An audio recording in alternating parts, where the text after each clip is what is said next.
ঈশার সামান্য হাসেন, কিন্তু সে হাসি কাকে ফিরে পাওয়ার? কিনুকে? দেশকে? স্বর্গধার হারিয়ে ফেলা শৈশবকে? তার জীবনের সমস্ত নারীকে? এই সবকিছুই কি আফসানার ছবির মধ্যে বেঁচে ওঠেনি? যে বিষ ঈশার লালিত করেছেন এতদিন, যে ভালোবাসা না চাইতেও পরিত্যাগ করতে বাধ্য হয়েছেন, সেই হাসি এই সবকিছুকে ফিরে পাওয়ার। ভালোবাসা শুধু ভালোবাসা ফেরায় না, তার সঙ্গে বেঁচে ওঠে একটা মহাজাগতিক আখ্যান, যার পরিধির ভিতর আপাত মৃত সমস্ত জীবনও জীবিত হয়ে ওঠে। Hi everyone, welcome back to my channel Anjana Anjania. বন্ধুরা, তোমাদের সকলকে আমার এই ছোট্ট ইউটিউব চ্যানেলে স্বাগত জানাই। আজকের এই ভিডিওতে শ্রী অরিন্দম মুখোপাধ্যায়ের লেখা একটি প্রতিবেদন, স্মৃতি যখন বিশ্বাসঘাতক, পাঠ করে আমি সকলের সামনে তুলে ধরার চেষ্টা করব। ফিরে যাই মূল ভিডিওতে। পাথরের ওপর দিয়ে ভেসে যাচ্ছে রক্ত, দুর্বার হাওয়া বইছে ক্ষেতের ওপর, বুকের ভিতর ওলট পালট হয়ে যাচ্ছে স্মৃতির পাতা। একটা অস্পষ্ট কানের দুলের অন্দরে ফুটে উঠছে বিক্ষিপ্ত মানচিত্রের আদল। ঈশার শুয়ে আছেন হাসপাতালের ঘরের দেওয়ালে, দেখছেন সারগোধার আলতো রোদের স্পর্শ, গাছের ছায়া, যে ছায়াতলে আলতো গোলাপি এক ঠোঁটের দিকে তাকিয়ে থাকতেন তিনি। বাস্তবের মৃত্যুতে অতীতের জন্মলাভ, একই ভ্রম, মায়া, নাকি অতৃপ্ত আত্মার নিস্তব্ধ চিৎকার? এইসব মুহূর্তে স্মৃতিকে বিশ্বাসঘাতক মনে হয়, খুনি মনে হয়। সন্তানকে, পৌত্রকে চিনতে না পারা দু চোখের কাল্পনিক ক্যালাইডোস্কোপে ভেসে ওঠে অবনমিত এক নারীর মুখ। একটা না দেওয়া চিঠির কথা আওড়াতে থাকেন। প্রস্ফুটিত শব্দেরা অর্থের পরিবর্তে অনুভব ব্যক্ত করে এক সুপ্রাচীন ঈর্ষার ছুরিতে ক্ষতবিক্ষত হৃদয়ের নকশা। একটা উঠোন, গোলাপ গাছ, ভেঙে যাওয়া সিঁড়ির দুপাশে দুজন, বুকে হাত। এই সমস্ত দৃশ্যের ভেতর, সলিলোকের ভেতর আচমকা একটা আগুন জ্বলে ওঠে। ইমতিয়াজ আমাদের সেই আগুনের আঁচে পোড়াতে চেয়েছেন কেবল, যে আগুন জর্ডানকে শান্ত হতে দেয়নি আজীবন, যে আগুন হ্যারির ব্যাকুলতাকে সন্তপ্ত করেছে অনিদ্রার প্রতিটা প্রহরে। ঈশারের যন্ত্রণাও সেই আগুন নির্বাহিত সন্তান, অথচ সেই আকুতি আদতে কার প্রতি? দেশ নাকি প্রেয়সী? তা অস্পষ্ট রেখেছেন তিনি। ঈশার দেশের কথা বলেন, তার শৈশব, মাতৃভূমির কথা বলেন। তার মনে চলাফেরা করে কলেজ বেলা, ক্রিকেট ম্যাচ, একটা সাইকেলের চাকা ক্রমাগত ঘুরতে থাকে তার স্বপ্নের ভিতর। নিজের পরিবারকে ভুলে যায়, অর্জনকে ভুলে যায়। এক অবাঞ্ছিত বিচ্ছেদের কাঁটা ফুটতে থাকে তার শরীরে, জাগিয়ে রাখে, ঘুমোতে দেয় না কিছুতেই।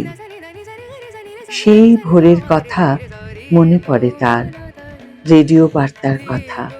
হঠাৎ একটা অদৃশ্য লাইন ঢুকে পড়ে তাদের জীবনের ভিতর, ঘরের ভিতর, আত্মার ভিতর। লাইনের একদিকে কিনু দাঁড়িয়ে থাকে, অন্যদিকে ঈশার। 17 বছরের জীবনের উল্টো দিকে পড়ে থাকে কিছু টুকরো ছাই ভস্য। এই সব কিছুকে নাজিরউদ্দিন শাহ জীবন্ত করে তোলেন, মহাজাগতিক করে তোলেন। অভিনয় যাপন হয়ে ওঠে তার বলে চলা অর্থহীন কথার মধ্যে দিয়ে, শব্দের মধ্যে দিয়ে, চিঠির মধ্যে দিয়ে তিনি একটা দেশ তৈরি করেন, একটা অবয়ব, একটা কাঁটা তার, যার একদিকে দাঁড়িয়ে ঈশার কিনুকে খুঁজে চলে। তার অন্তরের দেশভাগ তাকে দূরে ঠেলে দেয় নিজের থেকে, জীবন থেকে, ভালোবাসা থেকে। শুধু একটা অপেক্ষা বিষ হয়ে ছুটে বেড়ায় তার শরীরের ভিতর। সেই খুঁজে চলা যৌবনের সঙ্গে পরিচয় করাতে কিনু রূপে বেদাং রায়না আসেন। আমাদের প্রেমের পথচারী হতে শেখান যৌনতার সামান্য সুবাসের অছিলায় নিজেকে পাপী ভাবার সহজতা, প্রেয়সীকে নিজের অস্তিত্বের ভিতর অবিস্মরণীয় করে তোলার এক অমানসিক জেদ, এক পবিত্র শিশু মন যে নিশ্চিন্তে বিভেদের পাঁচিলকে অস্বীকার করে, অথচ বহু বছর পর মায়ের মৃত্যুর বর্ণনা, সহোদরার নির্যাতনের কিস্সা তার দুচোখে সামান্য বৃষ্টিও আনে না। বেদাং এই প্রতিটি মুহূর্তকে আত্মসাৎ করেন। তার চিৎকার, তার স্তব্ধতা, তার চাহনি থেকে প্রস্ফুটিত হয় কিনুর অসহায়তা, ঈশারের মনস্তাপ। শরীরকে শ্মশান মনে হয়, যার চারপাশে ছড়িয়ে ছিটিয়ে থাকে মানসিক উৎপীড়নের অসংখ্য সমাধি। আফসানা সেই সমস্ত যন্ত্রণার মলম। সর্বরী তাকে সাজিয়ে তোলেন মায়া দিয়ে, আলো দিয়ে। কবিতার নির্যাস হয়ে ওঠে সম্পর্কের ভিত। আফসানা তার ভেতরের কোলাহলকে শান্ত করেন। কিনুর নাবালক মন তার স্পর্শের ছোঁয়ায় উত্তপ্ত হয়ে ওঠে, যুবক হয়ে ওঠে। সেই মুহূর্তকে, সেই সাক্ষাৎকে হৃদয়ে আগলে রাখেন আফসানা। অপেক্ষার চাদর তলে পোহাতে থাকেন সম্পর্কের আঁচ। যেহেতু দুই দেশ, দুই সূত্র, দুজন মানুষ, আমার পারিজাত মনে পড়ে পাকিস্তানি ড্রামা। সম্পর্কের বিষের কথা বলতে গিয়ে পারিজাত বলে ওঠে স্মৃতির কথা, স্থানের কথা। সে জানায় মানুষের মনে যখন অপর মানুষের প্রতি ঘৃণা জন্মায়, সেই ঘৃণা সেই মানুষের সঙ্গে জড়িত অন্যান্য মানুষদের, স্মৃতিদের, স্থানের প্রতিও ঘৃণাকে লালিত করে। পারিজাতের লেখা আর্তনাদ কি শুনেছিলেন আফসানা, যা কিনুর অজানা থেকে গেল আজীবন? যে মুহূর্তে কিনু দেখা করতে এসেও আফসানার পরস্ত্রী হওয়ার বার্তা শুনে ঘৃণাকে জিতিয়ে দিলেন, ঈর্ষাকে জিতিয়ে দিলেন, তিনি কি জানতেন এর ভার তাকে আজীবন বয়ে বেড়াতে হবে? কিনু বেরিয়ে যান দরজা দিয়ে। আফসানা সিঁড়িতে নামেন, দাঁড়িয়ে থাকেন, নিচে তাকান, দেখতে পান না কাউকে। ক্যামেরা ওয়াইড অ্যাঙ্গেলে স্থির, এগোয় না। গোটা ফ্রেম যেন স্তব্ধ হয়ে থাকে।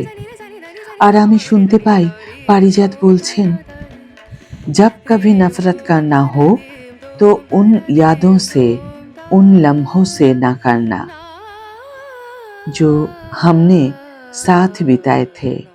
जो नफरत करना हो तो मुझसे, बस मुझसे नफरत करना। ইমতিয়াজ এতদিন আমাদের ভালোবাসার গল্প বলেছিলেন, নিজেকে খোঁজার গল্প বলেছিলেন, ঘরে ফেরার গল্পও বলেছিলেন। খালি হ্যায় জো তেরে বিনা मैं वो घर हूं तेरा। ইরশাদ কামিলের কলম থেকে বেরোনো এই লাইন আমাদের অন্তরে স্থিত হয়েছে বহুদিন, অথচ मैं वापस आऊंगाয় এসে সেই সব কিছুকে মিলিয়ে দিলেন ইমতিয়াজ আলী। দাদুর গল্পকে খুঁজতে এসে নিজেকেই আবিষ্কার করছে নির্ভীল। দিলজিৎ তার নিজস্বতায় তাকে আমাদের কাছাকাছি নিয়ে আসছেন। শেষ মুহূর্তে তার ছুটে চলা খোঁজের তাড়নার ভিতর থেকে বেদের অবয়ব বেরিয়ে পড়ছে বারবার। অথচ সেই প্রশ্ন এখানে কখনো ভারী হয়ে উঠছে না, কারণ পরিচালক এখানে প্যাশনের পরিবর্তে অস্তিত্বের খোঁজ করতে চেয়েছিলেন।